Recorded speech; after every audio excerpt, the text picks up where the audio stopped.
Tonight on Y News. Former Interior Secretaries Roxas and Ismael Sueno are likely to face charges over the alleged anomalous firetruck deals.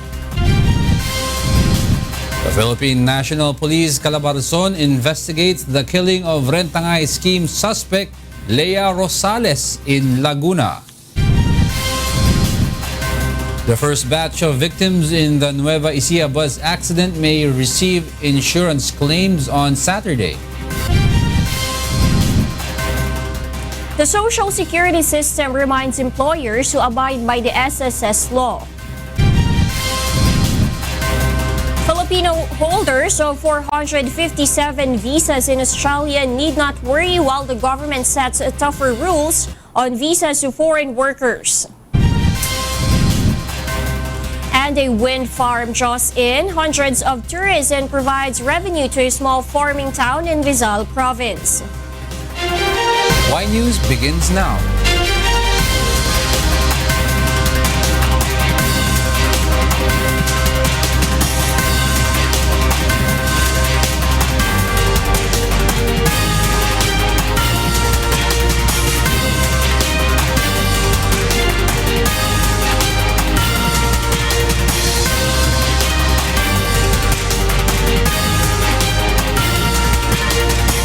UNTV News and Rescue Command Center. This is Y News with Angelo Castro III and Darlene Basingan. The PNP Highway Patrol Group was stunned over the killing of Eleanor Rosales alias Leia, one of the alleged suspects in the so-called Rent Sangla scheme. Roderick Mendoza will tell us why. Nagulat kami kasi kahapon based dun sa information, galing sila sa DILG at nagkaroon ng preliminary investigation, ng hearing. At nagulat kami dahil may nag-inform sa amin na patay na daw si Eleanor. The Philippine National Police Calabarzon is now identifying the suspects and the possible motive behind the killing of Leia Rosales, one of the accused in the so-called Rentangay scheme. Rosales was shot dead by unidentified men in front of the house of her mother-in-law in Barangay Malusak, Santa Rosa, Laguna yesterday. CCTV footage in the area shows the victim getting out of a black car and walking towards a house when she was shot twice by men on motorcycle. Rosales sustained 2 gunshots in the chest and head. Nakita namin si Eleanor Rosales na nakahiga na at duguan na. So ayon dun sa mga nakakita na talagang merong bumaril sa kanya ng 2 tao. Ang problema natin, nakipang mukha, kaya medyo hindi natin nakilala. Rosales was facing estafa charges over a car rental scheme but she was able to post bail. The incident prompted Rosales to file complaints against 6 personnel of the Highway Patrol Group Calabarzon before the Office of the Ombudsman. Aside from Rosales, the HPG also arrested the alleged mastermind of the Rent Sangla modus, Rafaela Anunciacion alias Ella. She is also facing estafa charges but has been released on bail. The Santa Rosa Police is now conducting a follow-up operation on the identities of the suspects and their possible motive for killing Rosales. Rosales' family, meanwhile, refused to give a statement about her untimely death.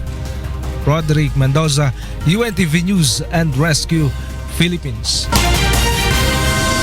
Former DILG Secretaries Roxas and Ismael Sueno are likely to face raps over the Rosenbauer firetruck deals. Meanwhile, the Supreme Court was asked anew to immediately stop the implementation of the contract. Roderick Mendoza will tell us why.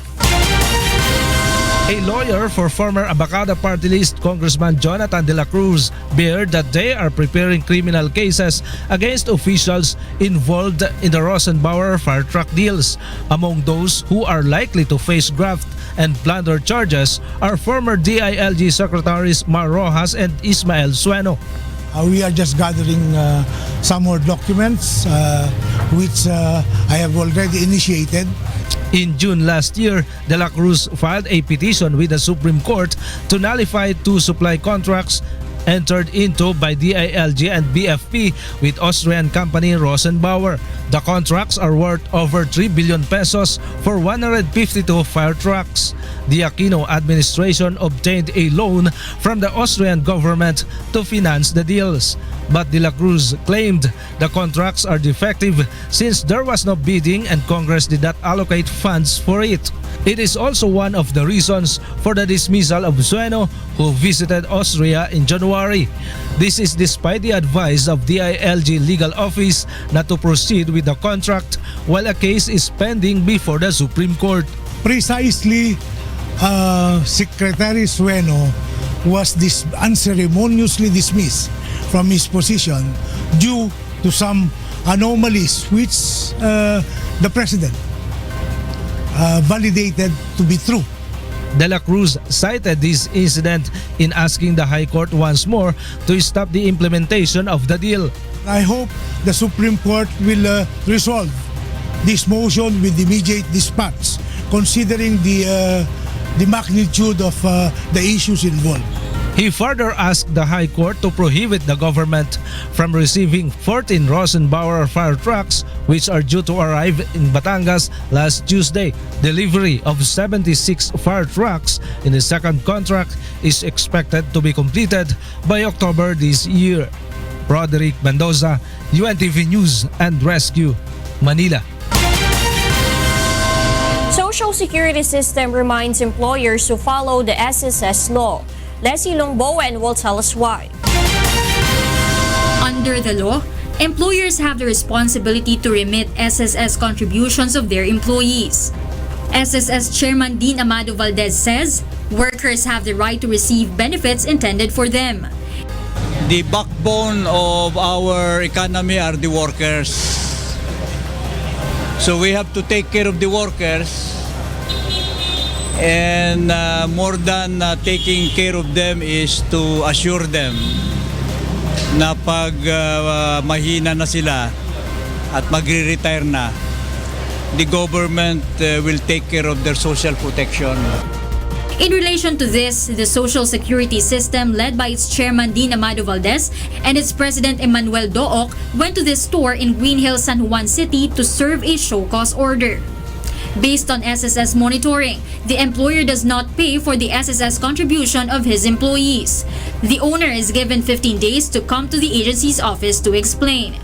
On the other hand, Valdez has praised store owners who abide by the SSS law. Ito, may compliance to, kaya nga masaya tayo dahil ay tumutugon doon sa batas. The agency adds that SSS benefits can be improved with the cooperation of employers.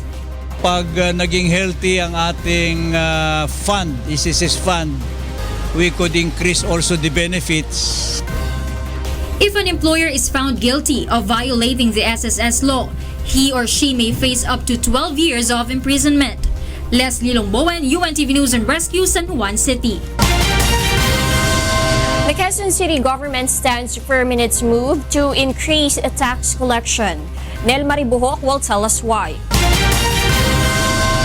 The members of the Quezon City Homeowners Association was surprised over the sudden real property tax rate increase of the city. So it's a relief for them when the Supreme Court temporarily halted the said move of the city local government. The taxation is really exorbitant because there are some areas who are complaining, homeowners association who belong to us, that their tax has been 500%. Mine, if you look at mine, it's 67%. The president of the Alliance of QC Homeowners Association showed her paid property tax. Her land tax paid this 2017 reached to 8,630 pesos from 5,832 last 2016. From the official receipt, both the basic tax, special education fund, and cold idle land tax all increased. She said the City Hall consulted them during the last quarter of 2016 regarding the rate increase.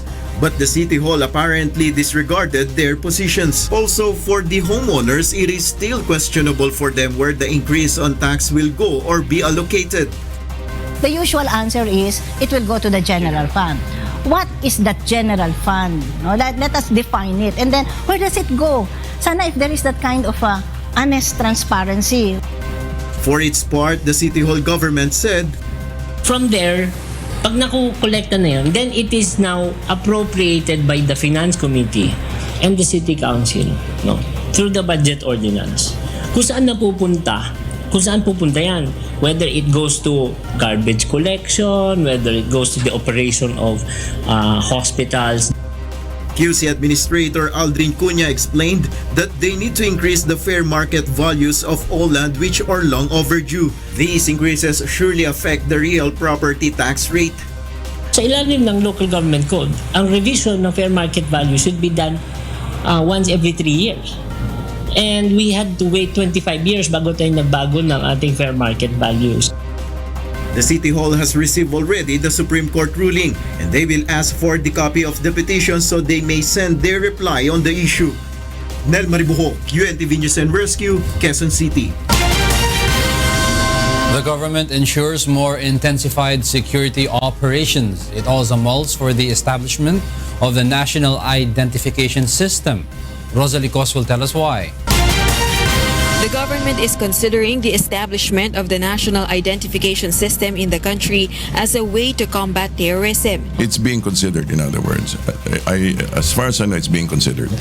Currently, the establishment of the Filipino National Identification System bill is under study of the Technical Working Group in the lower house, while in Senate, it is still pending at the Justice and Human Rights Committee. Meanwhile, the statement of President Rodrigo Duterte yesterday expressing his intentions to arm civilians to capture the terrorist Abu Sayyaf group members and those who are involved in illegal drug operations has gained a number of criticisms. I intend to also to arm the civilians, and I will include the civilians. Pag nakapatay ka na, you don't have to worry. You just go to the police and make the report and state your truth. Wala kang problema, I'll take care of you. I'll pardon you, whatever. But according to Malacanang, the president just wants to make sure security is raised up following threats of terrorism. Doesn't mean to say that every house and will be having that. I'm sure it's simply. I'm assuming that part of the civil defense,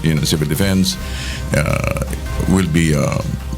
The ante would be pushed up.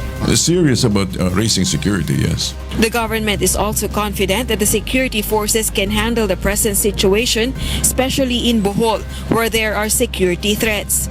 Abella also said there is nothing to worry about despite the series of travel warning advisories released by other countries against the Philippines. However, on the whole, the tourist interest in the Philippines continues to surge, so it'll all even up. Rosalie Rosales, UNTV News and Rescue, Philippines. Former Senator Bongbong Marcos seeks for the dismissal of the counter-protest filed by Vice President Leni Robredo. Marcos argues that Robredo failed to comply with the order of the Presidential Electoral Tribunal, or PET, to pay an initial cash deposit worth 8 million pesos. Based on the PET's rules, it can dismiss an election protest if the complainant fails to file a protest fee. Marcos has also asked the tribunal anew to set a preliminary conference for his protest. Robredo's camp previously insisted that they will pay the said deposit only when the tribunal sees merit in the election protest of the former senator. MMVA officer in charge and General Manager Thomas Orbos made rounds in Baclaran Market in Parañaque City this morning. It is in line with the scheduled clearing operation of the sidewalks along Baclaran tomorrow. The agency also plans to organize all vendors in the area as well as remove all illegal terminals. Orbos said the clearing will provide 2 additional lanes for motorists.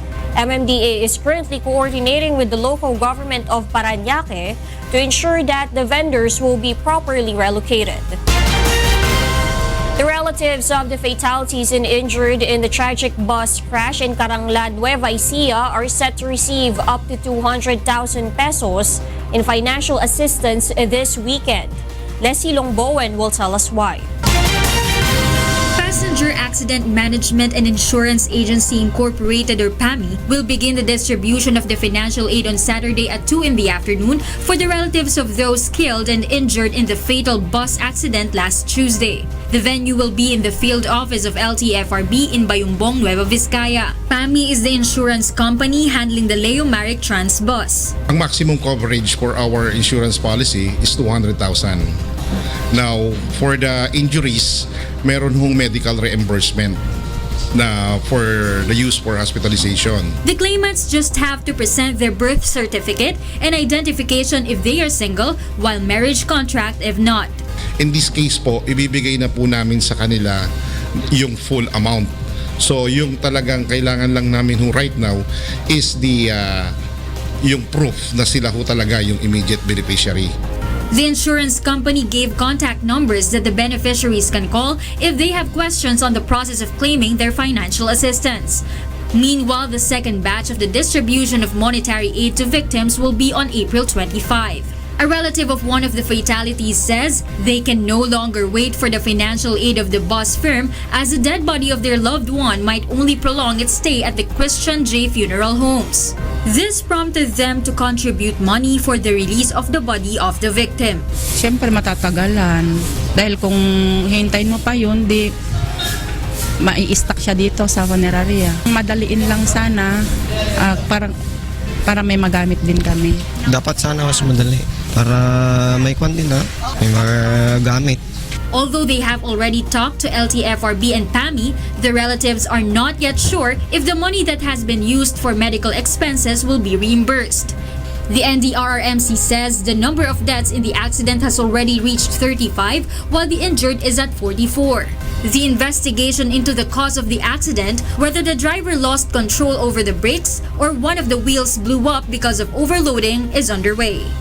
Meanwhile, Social Security System President Emmanuel Dook announces that relatives of the victims of the Nueva Ecija bus tragedy may now avail burial and death benefits from the agency. Pinag-utos po ng chairman at ng aming pamunuan na mag-release na ng burial benefit. Madali ang pagkilos upang ito ay matanggap ng mga pamilya ng biktima. Pati na po ang death benefits na kanilang dapat tanggapin mula sa SSS. Leslie Longboan, UNTV News and Rescue, Philippines.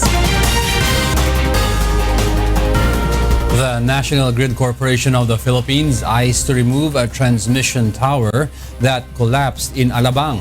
Joan Nano will tell us why. National Grid Power Corporation of the Philippines, or NGCP, has been attempting to erect the collapsed transmission tower in Alabang, Muntinlupa. The tower collapsed after a fire-gutted residential houses built at the foot of the structure. Linemen tried to pull up the tower using a crane. However, they have difficulty bringing it back to its original position as it is 34 tons heavy. The NGCP has already installed an emergency restoration system in the area to replace the damaged transmission tower. The posts of the transmission tower were transferred to other areas so that it will not affect the supply of electricity in the community. If the tower can longer be brought back to its original position, several linemen say it might just be totally removed. Meanwhile, the local government of Muntinlupa clarifies that they have once relocated the residents living at the foot of the tower. Even yung project na national government, yung control, yung monitoring and evaluation ng mga inilipat na natin. Ang tao may katigasan talaga ng ulo, bumabalik sa kung hindi naman tama para sa kanya. Some residents meanwhile admit that they have once been told to vacate the area. Kasi wala pa po kami malipatan eh. Pumunta doon yung napukor. Policy na daw yung nakatira doon kasi delikado na daw kasi yung bakal. Kasi dito, alam mong bawal? Alam mo po. Bakit nandito pa rin? Hindi po kasi nangupahan lang po kasi. Based on the NGCP's regulation, any establishment should be 20 meters away from the said tower. The local government of Muntinlupa has already provided the fire-affected residents with food, clothes, and other needs. Joan Nano, UNTV News and Rescue, Muntinlupa City. The Department of Trade and Industry has begun its loan program for small businesses. Aiko Miguel will tell us why. The Department of Trade and Industry or DTI has launched Pondo sa Pagbabago at Pag-asenso or P3, which offers businessmen alternative loan source instead of borrowing money from the 5-6 scheme. The interest imposed by the government is also lower than in the 5-6. Sino ang borrower ng 5-6? Para talagang sila yung i-convert natin into a P3 borrower para maranasan nila, ma-experience nila yung laking baba ng interest cost nila na from 20%, yung iba dyan 20% per day, per week, no, ay magiging halos 20% per year na. The government has allotted 1 billion pesos for the P3 program. DTI already has the 344 million pesos of the said amount. The agency has already released 4.72 million pesos for the loan application of 135 micro businesses in 3 remote places in the country which serve as pilot areas of the program. These are Tacloban, Occidental Mindoro, and Sarangani Province. The DTI targets to provide loans to additional 27 remote provinces to help residents there to start a business. It also guarantees that the borrowers will have no difficulty in applying for a loan from the government. This is especially since they have to only fill out a piece of paper about their personal information. Tinatapatan po namin yung mga requirements ng 5-6. Ibig sabihin po, walang collateral po ito. Parang katulad din ho ng 5-6, kapag nagpumutang, usually within for 24 hours you get the money. And the amount is from 5,000 to 100,000. For Amelita, who operates a sari-sari store, the said program is a big help for small business owners like her. Mas maganda kasi mababa. Kasi kagaya namin ng mga ganitong edad sa akin, nagpapaaral pa. Talagang kailangan namin yung mauutangan, yung mga business na ganito.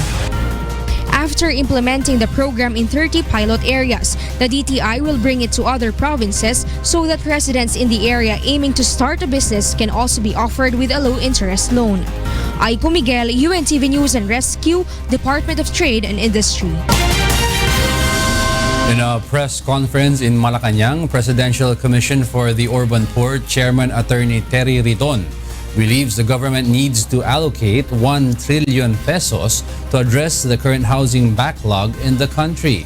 Currently, about 5.6 million housing units are yet to be distributed to families based on the report of the Housing and Urban Development Coordinating Council.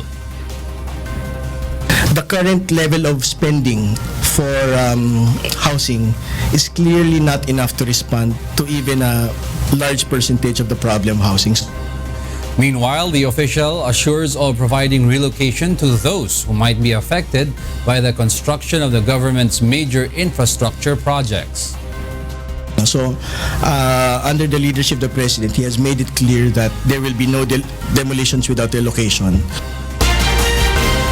The Philippine Charity Sweepstakes Office or PCSO has called on law enforcers and local government units to strengthen the campaign against illegal gambling businesses. Joyce Balancho will tell us why. The Philippine National Police or PNP has boasted of their achievements against illegal gambling since January. In a consultative meeting with the Philippine Charity Sweepstakes Office or PCSO and officials from the local government units, Police Senior Superintendent Emmanuel Licup noted that the number of arrests and operations conducted against illegal gamblers has increased to 200%. Most arrests were done in Central Visayas and in Northern Mindanao. Compared to 2016 of the same period, 251% na po of confiscated cash and articles ang confiscated ng PNP regarding illegal gambling. Ang number of operations conducted from 2,746 it's up to 4,938, or that's a 80% increase. PCSO Chair Jose George Corpus said the government is losing a lot from illegal gambling business. The millions of taxes that were not paid should have been allocated to health and social services. Corpus also urged the public to report to the police illegal gambling businesses in their areas. They are wearing their uniform with ID and the listing of all sales representative. Merong kopya po ang PNP, may kopya ang PCSO, may kopya ang NCRPO, lahat po yan. So, ma-identify natin. PNP meanwhile guarantees to those enforcers who will be caught receiving payola to protect illegal gambling operations will be charged accordingly. Continuous pag mayroon nagre-report, we immediately file cases against our personnel. Pag may mga ganong irregularities that are happening down in the police stations. Joyce Balancho, UNTV News and Rescue, Pasay City. President Rodrigo Duterte attended the 80th birthday of former President and now Manila Mayor Joseph Estrada at the Manila Hotel last night. Also present in the celebration were former President and now Representative Gloria Macapagal Arroyo, Ilocos Norte Representative Imelda Marcos, former Vice President Jejo Marbinay, and former Senators Juan Ponce Enrile and Bongbong Marcos. Estrada's son, former Senator Jinggoy Estrada, was also at the occasion after the Sandigan Bayan granted him furlough to attend the event. House Speaker Pantaleon Alvarez is confident that the proposed creation of a new Bangsamoro government in Mindanao will be approved under the Duterte administration. Nel Maribohok will tell us why. House Speaker Pantaleon Alvarez believes that though the issue on the Bangsamoro Basic Law is not being discussed at this time, the Bangsamoro Transition Commission or BTC is continuously working on its realization. It can be recalled that in November 2016, President Rodrigo Duterte signed an executive order for the expanded BTC. From the original 15 members, the commission is now composed of 21 members. Inaantay lang namin yung draft na isasubmit ni Secretary Duresa to Congress. So yun ay inaayos pa nila ngayon. Alvarez hopes that the legalities of the creation of the Bangsamoro government will be discussed in the new draft. Unlike the previous drafts, parang marami doon yung mga kinu-question nung hindi lamang ng mga lawmakers kundi pati yung mga group of lawyers.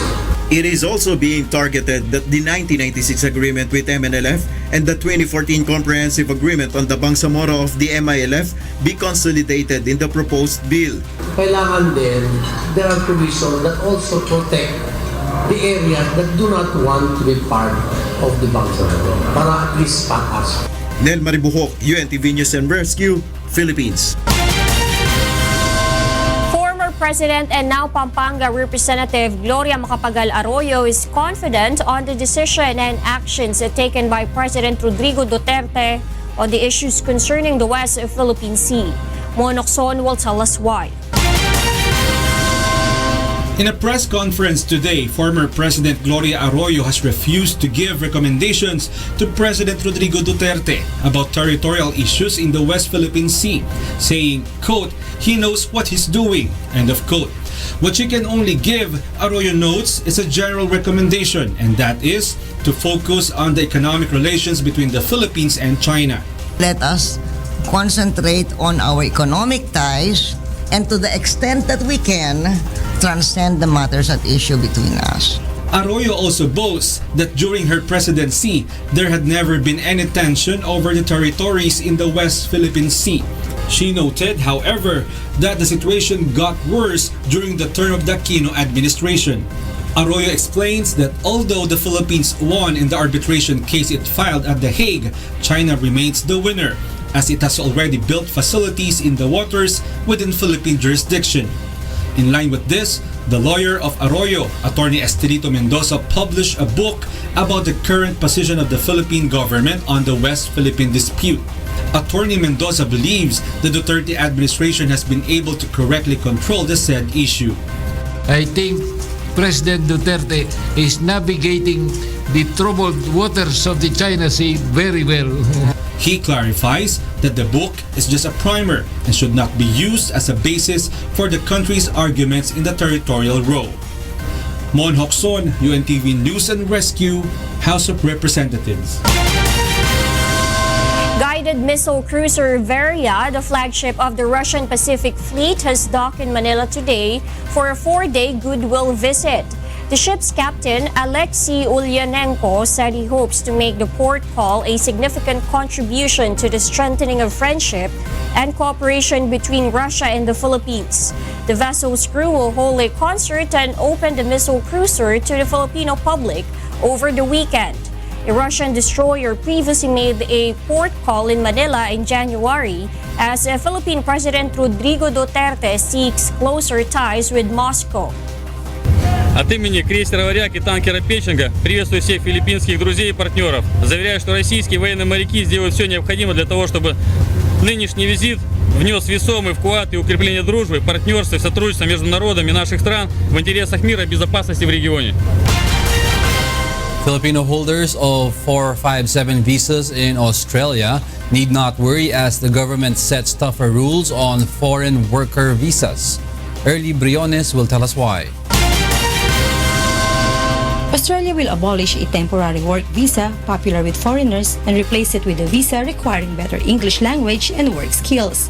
But the government assures that foreign workers in Australia on a 457 visa will not be affected by the new arrangements. Medyo nabigla po kami. Bilang OFW na nag-hold ng 457 visa, medyo kinabahan din kami kasi bago lang din kami rito na 457 visa.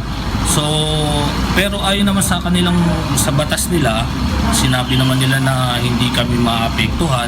Yung mga paparating pa lang, yung mga mag-a-apply pa lang ng 457, yun ang magiging maapektuhan. Pero kami na nandito na meron ka kaming 457 visa, bali, ano pa rin, ganun pa rin yung batas nila dati na nandito na kami, yun ang nila papatupad. Prime Minister Malcolm Turnbull has announced the reform on Tuesday, saying the visa change would attract better skilled workers and see Australian employed over cheap foreign workers brought in under the old 457 visa program. The 457 visa is abolished. It will be replaced by a new system that will be manifestly, rigorously, resolutely conducted in the national interest to put Australians and Australian jobs first. That's our commitment. Australian jobs, Australian values. The 457 visa was designed to fill Australia's skills shortage and allow holders to bring members of their family to Australia on 457 secondary visa. It is now used by about 95,000 foreign workers, will be replaced by a new temporary visa, and the list of occupations that qualify for a visa will be reduced from more than 200. Early Briones, UNTV News and Rescue, Sydney, Australia. Starting June this year, Filipino passport holders can enter Taiwan even without a visa. Amiel Pascual will tell us why. The Taiwan Ministry of Foreign Affairs or MOFA will begin its one-year trial period for the granting to Filipinos of visa-free access to Taiwan. The new policy is effective from June 1 this year to July 31 of next year. It allows Philippine passport holders to stay in the country for 30 days even without visas. Filipinos living and working in Taiwan are glad with the new policy. Mas maganda po kasi para mas mabilis na makapunta. Kung anytime na makapunta po sila dito, passport na lang ang kailangan. Kabawasan po yun sa gastos. Unang-una po sa pagkuha ng visa kasi ang visa ngayon malaki din ang bayad. So, makakabawas po yun sa ating budget para mas maganda po. Taiwan also extends the 30-day visa exemption to Thai and Brunei nationals. It also extended multiple visa privileges to residents of Cambodia, India, Indonesia, Laos, Myanmar, and Vietnam. The new policy is part of the Taiwanese government's effort to strengthen its tourism industry under President Tsai Ing-wen's new southbound policy.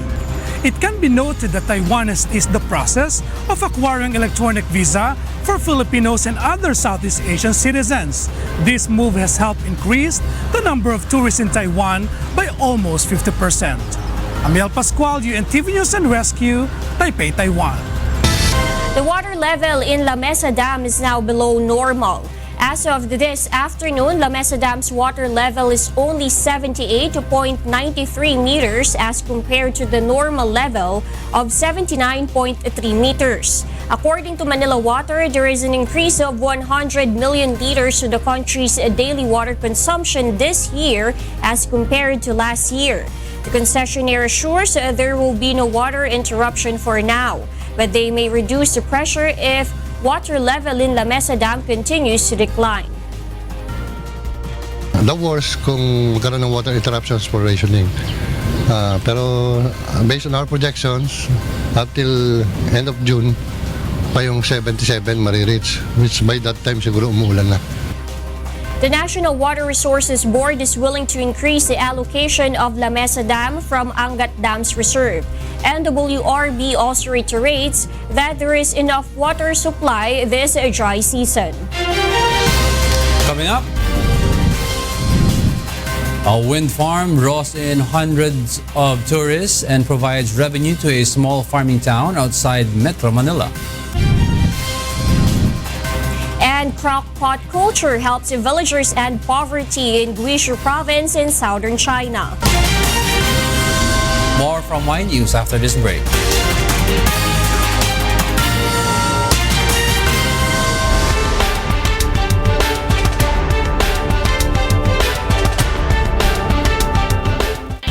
Y News would like to thank the following. A wind farm draws in hundreds of tourists and provides revenue to a small farming town outside Manila.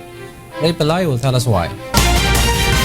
Every year, thousands of tourists meet the view deck of a wind farm in Pililla, Rizal to marvel and take pictures of its 125-meter tall white wind turbines. The wind farm, which consists of 27 turbines, was opened to the public in June 2016 to raise awareness about cleaner and alternative sources of energy. It is owned by renewable energy-focused Alternergy Corporation. The company ventured into the renewable energy business to contribute in the fight against climate change. We all know that coal and crude oil is a lot dirtier, and in the advent of awareness of climate change, we want to reduce the emission of carbon into the atmosphere, and wind power does not produce any carbon emissions. If anything, it produces only clean energy to the country.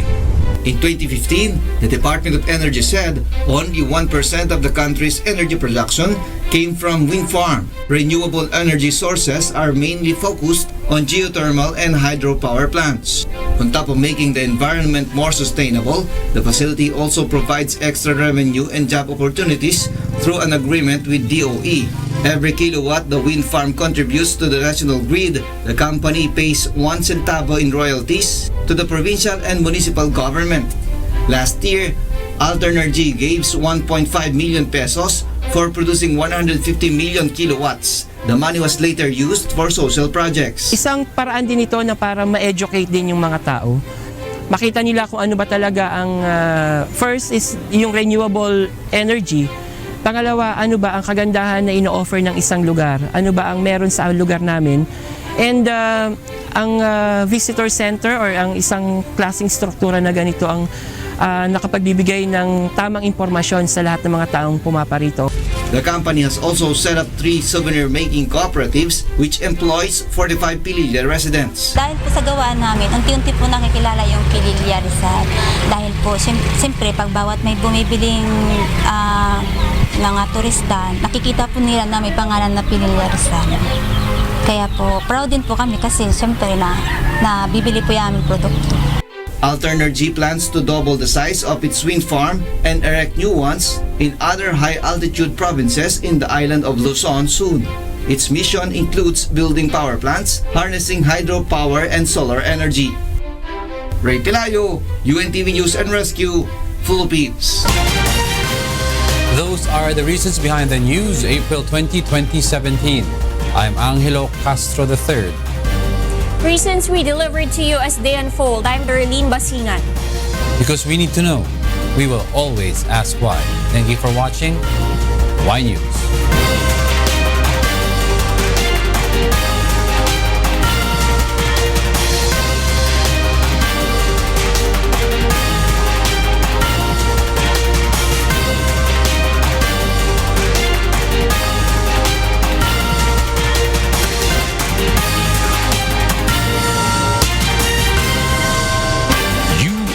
UNTV, your public service channel.